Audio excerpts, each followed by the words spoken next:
नमस्कार दोस्तों, story world channel में आप सभी का स्वागत है। आज की कहानी का नाम है सासू माँ अब इस घर में मेरी माँ रहेगी। आइए सुनते हैं कहानी।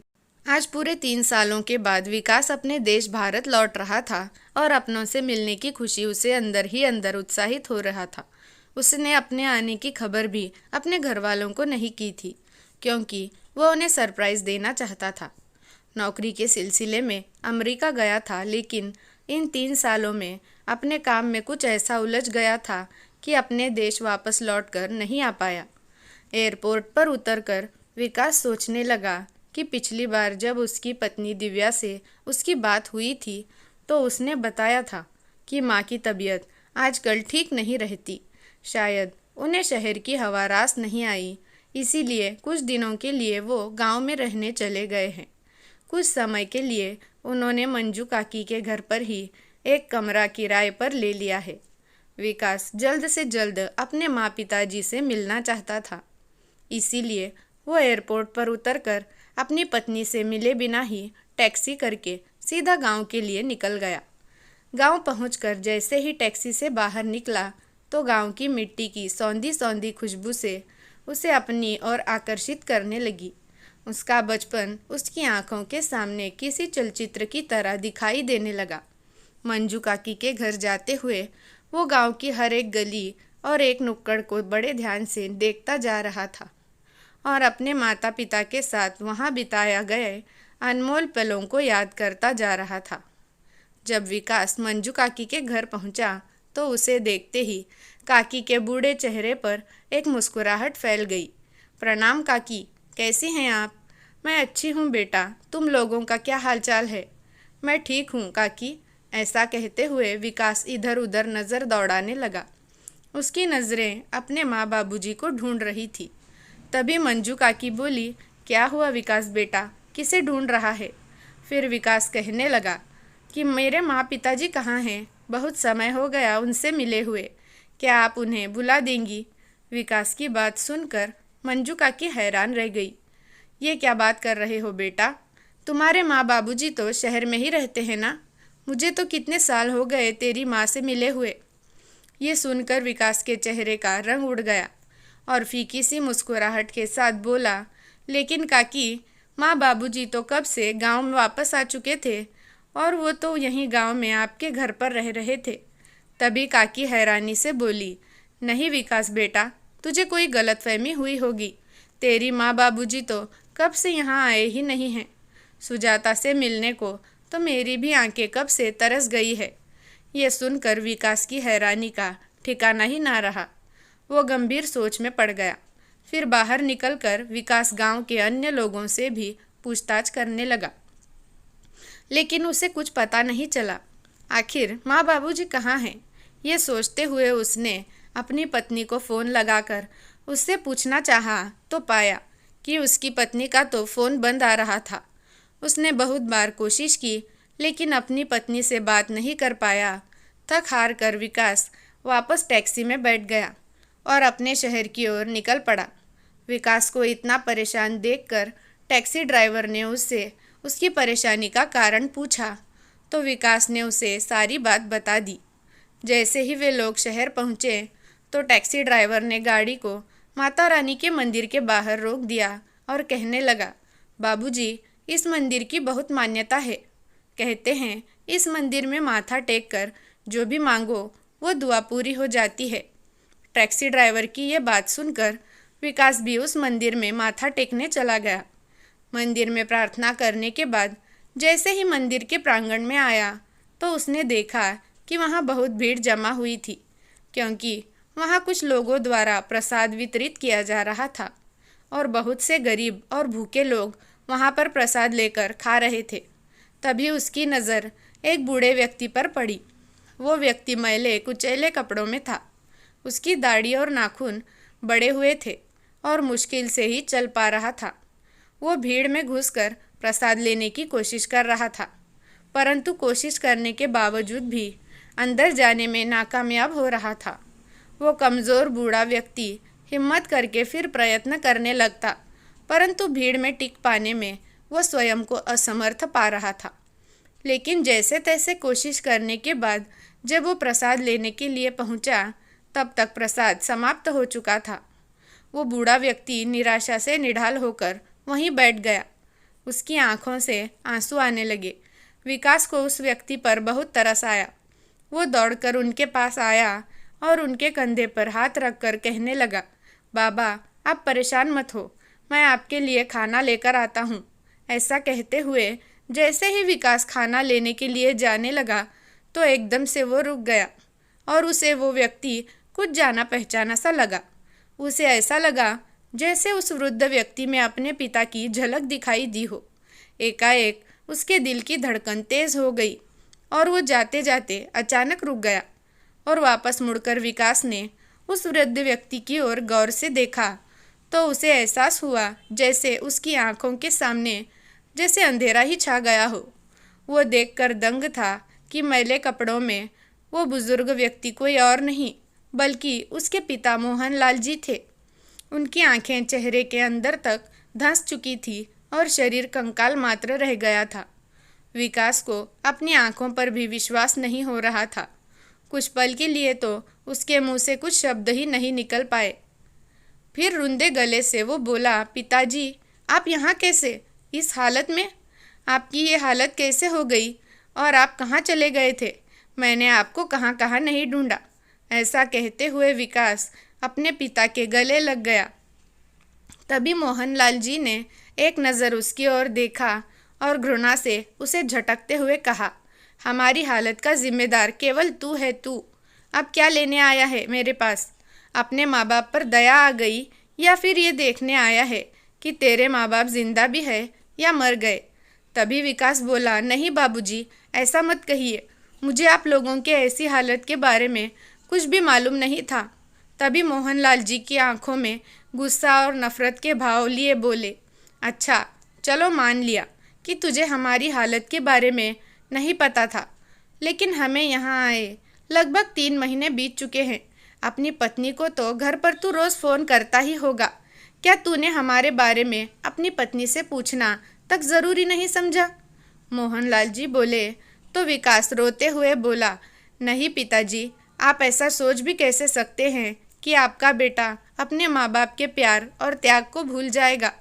मैंने दिव्या से आपके बारे में पूछा था तो उसने मुझे बताया कि माँ की तबीयत ठीक नहीं चल रही थी, इसीलिए गांव की शुद्ध हवा में रहने की माँ की बहुत इच्छा थी, तो उन दोनों को मैंने कुछ दिनों के लिए गांव भेज दिया है। मैंने उससे पूछा भी था कि माँ बाबूजी गांव में कैसे रहते हैं, क्योंकि अब गांव का मकान तो बिक चुका है। तो दिव्या ने मुझे बताया था कि आप लोग मंजू काकी के मकान में किराए पर रहते हैं। उसने ये सब बातें मुझे ऐसे बताई तो मैंने भी उस पर यकीन कर लिया, लेकिन मुझे मालूम नहीं था कि मेरी पीठ पीछे यहाँ ऐसा भी कुछ हो सकता है। मुझे माफ़ कर दीजिए पिताजी, विकास ने अपने पिता के पैर पकड़ते हुए कहा और पूछने लगा, माँ कहाँ है? तभी मोहनलाल जी विकास को लेकर सुजाता जी के पास पहुँचे, जो मंदिर के बाहर फुटपाथ पर एक पुरानी सी चादर बिछाकर बैठी हुई थी और मोहनलाल जी का इंतज़ार कर रही थी। उन्हें देखते ही विकास की आंखें आंसुओं से भर गई थी और रुंधे स्वर में विकास बोला, माँ। माँ स्वर सुनकर सुजाता जी की आंखें अचानक विकास की ओर देखने लगी और उसे देखते ही गुस्से से बोली, तेरी हिम्मत भी कैसे हुई मुझे माँ कहकर बुलाने की? तू मेरा कोई नहीं लगता और ये समझ लेना कि हम भी तेरे लिए मर गए। चला जा यहाँ से। तभी विकास रोते हुए अपनी माँ के पैरों में गिर गया और बोला, अपने इस नालायक बेटे को बस एक बार माफ़ कर दीजिए माँ। गलती मेरी भी है, जो मैंने दिव्या पर आंखें बंद करके भरोसा किया और उस पर यकीन करके आप दोनों की जिम्मेदारी उसे देकर मैं विदेश चला गया था। लेकिन मुझे मालूम नहीं था कि जब मैं आप लोगों से मिलूँगा तो आपको ऐसी हालत में देख लूँगा। लेकिन मैं आज कसम खाता हूँ कि आप लोगों की एक एक परेशानी का हिसाब लूँगा। माँ, आप खुद ही सोचिए, क्या आपका विकास आपके साथ कभी ऐसा कर सकता है? आपकी ये हालत देखकर मुझ पर जो बीत रही है वो मैं ही जानता हूँ। इतना कहते हुए विकास अपनी माँ से लिपटकर फूट फूट कर रोने लगा। विकास ने अपने माँ पिताजी को टैक्सी में बिठाया और उन्हें एक अच्छे से होटल में ले गया। वहाँ उन्हें भरपेट खाना खिलाया, वहीं उनके रहने का इंतज़ाम करवाया। इतने आलीशान होटल को देखकर मोहनलाल जी और सुजाता जी हैरान रह गए। विकास बोला, माँ पिताजी आप यहाँ आराम से बैठिए, सब कुछ ठीक हो जाने पर मैं आपको घर ले चलूँगा, लेकिन सबसे पहले मुझे पूरी बात बताइए ताकि मुझे भी पता चले कि दिव्या ने मुझे क्या क्या छुपाया है। बेटा क्या बताऊँ, तेरे जाने के बाद 4-5 महीने तक तो बहू का व्यवहार बहुत अच्छा था। हम तो खुद को बड़े खुशनसीब समझ रहे थे और ईश्वर का हर पल शुक्रिया अदा करते थे कि हमें ऐसे बेटा बहू मिले हैं। लेकिन हमें क्या पता था कि बहू का अच्छा व्यवहार केवल हमें भ्रमित करने के लिए है। जब उसे ये मालूम हुआ कि तू अभी और 2 साल के लिए अमेरिका में ही रहने वाला है तो उसका रवैया एकदम से बदल गया। सारा दिन बहू अपने माँ से फ़ोन पर बात करती रहती थी और सारे काम करने का जिम्मा केवल तेरी माँ का था। फिर मोहनलाल जी बोले, बेटा दिव्या बहू हमसे रोज़ाना बदतमीज़ी करती थी और यदि तेरी माँ कुछ बोलती थी तो घर में तांडव मचा देती थी। एक दिन सुबह जब हम लोग नींद से जागे तो देखा कि बहू घर से गायब थी। हमने पूरा घर छान मारा लेकिन वो कहीं नहीं थी। हमने बहू को फ़ोन लगाया लेकिन उसने फ़ोन भी नहीं उठाया। किसी अनहोनी के डर से हमारा दिल अंदर तक कांप उठा था। दोपहर के समय जब वो घर लौटी तो हमारी जान में जान आई, लेकिन हमने देखा कि उसके हाथ में एक बड़ा सा बैग था। हम बहुत हैरान रह गए।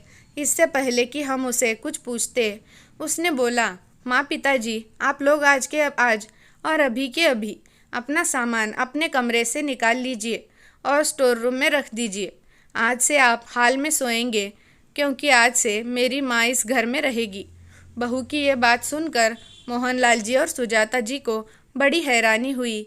तो मोहनलाल जी ने कहा, ये क्या कह रही हो तुम बहू, हम हाल में कैसे सो सकते हैं? तुम्हारी माँ तो कुछ दिनों के लिए आई होगी, तो एक काम करो, तुम्हारी माँ और सुजाता अंदर कमरे में बेड पर सो जाएंगे और मैं यहाँ हॉल में सो जाऊँगा। मोहनलाल जी बोले तो दिव्या बोली, मैंने कब कहा कि मेरी माँ यहाँ कुछ दिनों के लिए आई है? ये उनका घर है और अब वो हमेशा यहीं रहेंगी और आप लोगों से मैंने जितना कहा है आप उतना ही कीजिए। दिव्या ने गुस्से में कहा तो मोहनलाल जी बोले, बहू तुम्हें मालूम है कि सुजाता की तबीयत ठीक नहीं रहती, उसके कमर में बहुत दर्द रहता है, उसे ज़मीन पर नहीं लेटा जाएगा। तभी दिव्या भड़कते हुए बोली, वो सब मैं नहीं जानती, जल्दी से कमरा खाली कर दीजिए, नहीं तो इस घर के दरवाजे खुले हैं, आप लोग अपना इंतज़ाम खुद देख सकते हैं। बहू दिव्या की बात सुनकर सुजाता जी को बहुत बुरा लगा। वो गुस्से से बोली, आप ज़रा विकास को फ़ोन लगाइए, मुझे उससे बात करनी है। और विकास बेटा, ये बात होने के बाद हमने तुझे कितनी बार फ़ोन मिलाया था, लेकिन तूने एक बार भी हमारा फ़ोन उठाना ज़रूरी नहीं समझा। ये बात सुनकर विकास हैरान रह गया और बोला, लेकिन माँ पिताजी मेरे पास तो आपका कोई फ़ोन नहीं आया। अरे हाँ, याद आया, मेरा फ़ोन नंबर बदल गया था और इसके बारे में मैंने दिव्या को भी बताया था और उससे कहा था कि आपको भी बात का खबर कर दे। फिर मोहनलाल जी बोले, लेकिन बेटा हमें बहू ने इस बारे में कुछ नहीं बताया, हम तो अब तक यही सोच रहे थे कि तू भी बदल गया है, तूने भी हमसे मुंह मोड़ लिया है। फिर सुजाता जी बोली, बेटा मैंने बहू को एक बार कहा भी था कि मेरी एक बार विकास से बात करवा दे। तभी दिव्या ने कहा, मेरे पति ने आपका ठेका नहीं ले रखा है क्या? हर बात पर आप लोग विकास को फ़ोन लगाने की बात करते हो। वहाँ काम करने गए हैं, आराम करने नहीं, और वैसे भी उन्हें सब मालूम है। उनकी रजामंदी से ही मैं अपनी मम्मी को लेकर आई हूँ। हाँ पिताजी, मुझे दिव्या ने ये कहा था कि वो अपनी मम्मी को हमारे घर लेकर आ रही है क्योंकि उसके भाई भाभी उसकी मम्मी का ठीक से ख्याल नहीं रखते और उनसे झगड़ा करते हैं। लेकिन पिताजी, यदि मुझे मालूम होता कि दिव्या आप लोगों को अपने कमरे से निकाल कर अपनी माँ को वो कमरा में जगह दे रही है तो मैं ऐसा हरगिज़ नहीं होने देता। सच में मम्मी पापा, मुझे इस बारे में कुछ भी नहीं मालूम था। आपको तो पता है मैं आपके साथ ऐसा कभी होने नहीं दे सकता।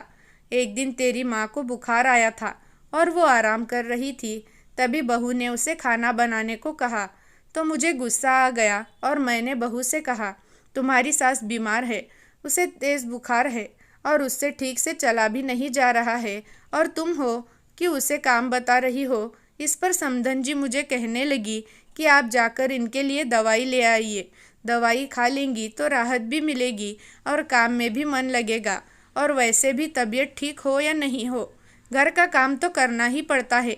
तो बेटा, मुझे समधन जी की ये बात सुनकर बड़ी हैरानी हुई और मैंने गुस्से में कह दिया कि आप भी एक औरत हैं और आपको मेरी पत्नी का दर्द समझना चाहिए। आज मेरी पत्नी घर का कोई काम नहीं करेगी। फिर सुजाता जी बोली, बेटा, उस दिन के बाद दिव्या बहू और समधन जी दोनों मिलकर आए दिन हमें बातें सुनाती थी। बहू ने तो हमें खाना तक देना बंद कर दिया था। जैसे तैसे करके मैं या तेरे पिताजी रसोई घर में जाकर अपने लिए खाना बना ले आते और खा लेते थे। उसमें भी बहुत चिल्लाती थी। एक दिन घर पर बहू ने किटी पार्टी रखी और घर पर बहू की बहुत सी सहेलियां आई थी। उस दिन बहू ने हमें कहा कि रसोई में 15 लोगों का खाना बनाना है और तेरे पिताजी को कुछ पैसे देकर बाजार से सामान लाने के लिए भेज दिया और मुझे खाना बनाने के काम में लगा दिया। यहाँ तक कि जब खाना तैयार हो गया तो सबको परोसने के लिए भी हम दोनों को ही कहा। समधन जी और बहू मेहमानों के साथ पत्ते खेलने में व्यस्त हो गई। सब लोग हंसी के ठहाके लगा रहे थे। बीमार होने के कारण मुझसे इतना सब काम नहीं किया जा रहा था। ये सब देखकर तेरे पिताजी का गुस्सा उबल पड़ा और उन्होंने सारा खाना उठाकर फर्श पर गिरा दिया। ये सब देखकर बहू का पारा 7वें आसमान पर पहुंच गया। वो चिल्लाकर बोली, आप लोगों को इतनी हिम्मत कि मेरी सहेलियों के सामने मेरी बेइज्जती कर दी। उधर बहू की माँ भी बहू को भड़काते हुए कहने लगी, बेटी दिव्या, तुम इन लोगों को तरस खाकर घर में रखे हुए हो, निकाल बाहर क्यों नहीं करती इन लोगों को। हाँ माँ, आप ठीक कह रही हैं। इन्हें घर में रखकर मैं परेशान हो रही हूँ और ये मेरे एहसान का इस तरह बदला दे रहे हैं। जल्दी से अपना सामान समेटिए और चले जाइए यहाँ से। ये सब बताते हुए सुजाता जी फूट फूट कर रोने लगी और कहने लगी, बेटा, तू नहीं जानता, बहू ने भरी दोपहर में हमें घर से बाहर निकाल दिया। हम कहाँ जाते। गांव वाला मकान भी अब अपना नहीं रहा था। हम लोग सड़क पर आ गए थे। मेरी हालत तो पहले से खराब थी। अपमान के शब्द सुनकर तेरे पिताजी भी बीमार रहने लगे। थोड़ी थोड़ी देर में उन्हें सांस चढ़ने लगती थी। हम कहाँ जाते, कैसे खाते। इसीलिए हम इस मंदिर के बाहर आकर बैठ गए। लेकिन तुम हम तक कैसे पहुँचे बेटा। सुजाता जी के पूछने पर विकास ने कहा, मैं आप लोगों को घर से निकालने के बाद दिव्या ने मुझसे कहा कि आप लोग तो मंजू काकी के पास गांव चले गए हैं, और जब मैंने कुछ दिनों के बाद उससे पूछा कि माँ बाबूजी का फ़ोन क्यों नहीं लग रहा, तो उसने बताया कि आपका फ़ोन घर पर ही रखा है और आप लोग गांव वालों के साथ तीर्थ यात्रा पर गए हो। इस कारण आप लोगों से बात नहीं हो पाएगी। मुझे थोड़ा सा शक भी हुआ, क्योंकि यदि आप तीर्थ यात्रा पर जाते तो मुझसे एक बार बात ज़रूर करते, यूँ बिना बताए ना जाते। इसीलिए मैं जल्दी काम निपटा कर दिव्या को खबर किए बिना भारत वापस आ गया। आपसे मिलने के लिए मैं सबसे पहले गांव में ही गया था, लेकिन वहाँ मंजू काकी ने बताया था कि आप तो वहाँ गए ही नहीं थे। माँ बाबूजी, मुझे आप लोगों की बहुत चिंता हो रही थी। खुद को बहुत लाचार महसूस कर रहा था, इसीलिए यहाँ माथा टेकने आ गया था और आप लोगों को ऐसी हालत में पाया। लेकिन आप लोग बिल्कुल चिंता मत करना, अब मुझे सब पता चल गया है। अब तो उस जालिम औरत को मज़ा चखाने का समय आ गया है। मैं कसम खाता हूँ, मगर उससे उसकी औकात ना दिखाई तो मैं भी आपका बेटा नहीं। ऐसा कह के अपने घर लौट कर आया। जैसे ही घर पहुँचा तो देखा कि दोनों माँ बेटी बैठे हुए चाय और स्नैक्स का आनंद ले रही थी। उसी समय दिव्या की माँ शांति जी बोली, बेटा दिव्या, तूने अपने सास ससुर को यहाँ से निकाल तो दिया, लेकिन एक बार देखना तो चाहिए कि वो लोग कहाँ गए और क्या कर रहे हैं। कहीं उन्होंने दामाद जी को सारी खबर कर दी तो हमारा क्या होगा। अरे माँ, आप भी क्या बात करती हैं। जब उन्हें अपने बेटे का फ़ोन नंबर ही नहीं मालूम तो वो उसे फ़ोन कैसे करेंगे। आप निश्चिंत रहिए, और वैसे भी उनके आने में अभी बहुत समय बाकी है। तब तक तो वो दोनों स्वर्ग सिधार जाएंगे। ऐसी हालत में भला कितने दिन जीवित रहेंगे। दिव्या ने हंसते हुए कहा। तभी शांति जी बोली, लेकिन बेटा, अगर दामाद जी पूछेंगे तो तुम क्या बताओगी। फिर दिव्या ने कहा, माँ, जब तक आपके दामाद जी भारत वापस आएंगे तब तक कुछ सोच लूँगी। अभी तो लाइफ को एंजॉय करो। ये बातें करते हुए भी दोनों ज़ोर ज़ोर से हंसने लगी। तभी विकास अंदर चला आया और उसे देखते ही दिव्या के चेहरे का रंग उड़ गया और वो ठिठक कर खड़ी हो उठी। अरे क्या हुआ बिटिया, तुझे सांप क्यों सूंघ गया? ऐसा कहते हुए दिव्या की माँ ने दरवाजे की ओर देखा तो उसके पैरों तले की ज़मीन खिसक गई। वो दोनों मन ही मन सोच रही थी कि कहीं विकास ने उनकी बातें सुन तो नहीं ली। उसी समय विकास हंसते हुए बोला, देखा, हैरान रह गई ना मुझे देखकर। मैं तुम्हें सरप्राइज़ देना चाहता था, इसीलिए बिना बताए ही आ गया। विकास की ये बात सुनकर दिव्या और उसकी माँ शांति के जान में जान आई। अब उन्हें यकीन हो चुका था कि विकास ने उनकी बातें नहीं सुनी। थोड़ी देर आराम करने के बाद विकास दिव्या के पास आया और बोला, दिव्या, एक खुशखबरी है। अब मैं तुम्हें भी अपने साथ विदेश ले चलूँगा। मैंने तुम्हारा वीज़ा भी बनवा लिया है। हम 2 दिन बाद ही अमेरिका के लिए निकलेंगे। माँ और पिताजी तो तीर्थ यात्रा पर चले गए हैं, तो उनका आना अभी नहीं हो पाएगा, और जब आएंगे तो मैं उनसे बात करके उनका यहीं रहने के लिए इंतज़ाम करवा दूंगा। अब तुम जल्दी से अपनी पैकिंग करना शुरू कर दो। ये बातें सुनकर दिव्या की बाँछें खिल उठी। खुशी के मारे उसके पैर ज़मीन पर नहीं पड़ रहे थे।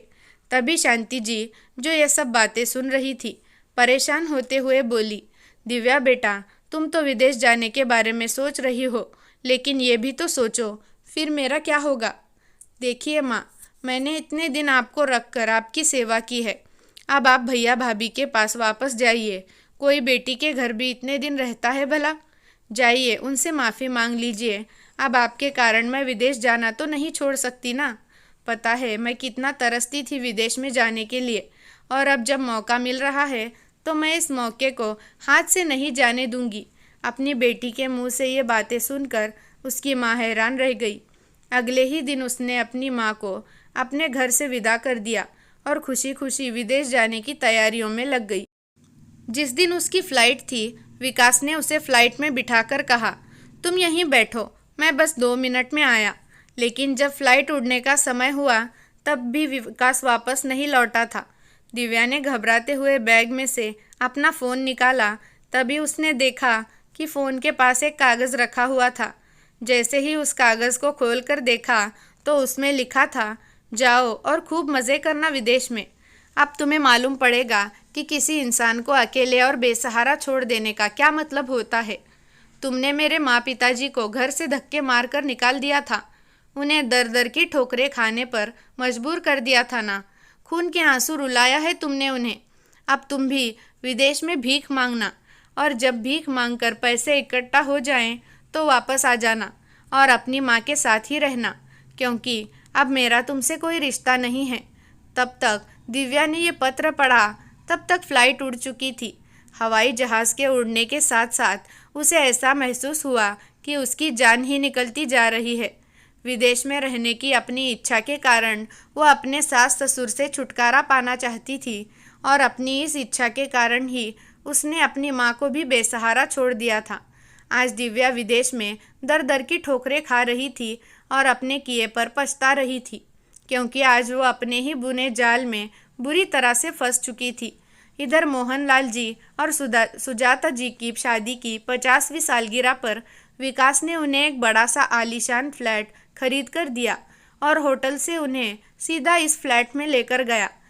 जैसे उन दोनों ने अपने बेटे के साथ घर में प्रवेश किया तो इतना आलीशान घर देखकर वे दोनों हैरान रह गए। तभी विकास बोला, मेरे प्यारे माँ पिताजी को शादी की 50वीं सालगिरह बहुत बहुत मुबारक हो। अब आप लोगों को आपके इस घर से कोई नहीं निकाल सकता, क्योंकि ये घर आपके नाम पर है। बेटे का इतना प्यार देखकर मोहनलाल जी अश्रुपूरित आंखें लिए बोले, बेटा हमें माफ़ कर देना, हमने तुम्हें बहुत गलत समझा। आज माता पिता के साथ साथ विकास की आंखों में भी खुशी के आंसू थे। कुछ समय के बाद विकास के पास दिव्या का फ़ोन आया, लेकिन विकास ने उसका फ़ोन काट दिया। उसने कई बार फ़ोन लगाया, लेकिन विकास ने उठाया नहीं।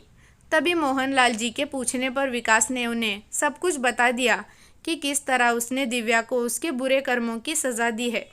इतना सुनते ही मोहनलाल जी और सुजाता जी परेशान हो गए। थोड़ी देर में दिव्या का फिर से फ़ोन आया तो मोहनलाल जी ने फ़ोन उठाया। उधर से दिव्या के रोने की आवाज़ आई और फिर वो रोते हुए बोली, बाबूजी मुझे माफ़ कर दीजिए, मैंने आप लोगों के साथ बहुत बुरा किया है, जिस कारण विकास मुझे अकेला छोड़ दिया है। उन्होंने मुझसे सारे रिश्ते ख़त्म कर दिए हैं, आप ही उन्हीं को समझाइए ना। मैं यहाँ बहुत तकलीफ़ में हूँ। बाबूजी मुझे सबक मिल चुका है, मैं कसम खाती हूँ कि आज के बाद आप लोगों को कोई तकलीफ़ नहीं होने दूंगी। दिव्या के इतना कहने पर मोहनलाल जी और सुजाता जी का दिल पिघल गया। उन्होंने बेटे से कहकर दिव्या के आने का इंतज़ाम करवाया। 2 दिन बाद दिव्या घर पहुंच गई। उसने अपने सास ससुर के पैरों में गिरकर उनसे माफ़ी मांगी और उनकी खूब सेवा करने लगी। आज एक बेटे ने दुनिया वालों के सामने एक मिसाल कायम कर दी थी। लेकिन उधर दिव्या की माँ शांति जी जब अपने घर पहुंची तो देखा कि उनका सारा सामान तो स्टोर रूम में शिफ्ट हो चुका था।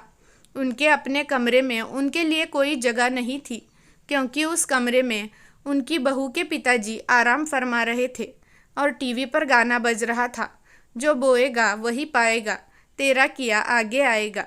दोस्तों, आपको ये कहानी कैसी लगी कमेंट करके ज़रूर बताना। अच्छी लगी है तो वीडियो को लाइक शेयर और चैनल को सब्सक्राइब कर देना। धन्यवाद।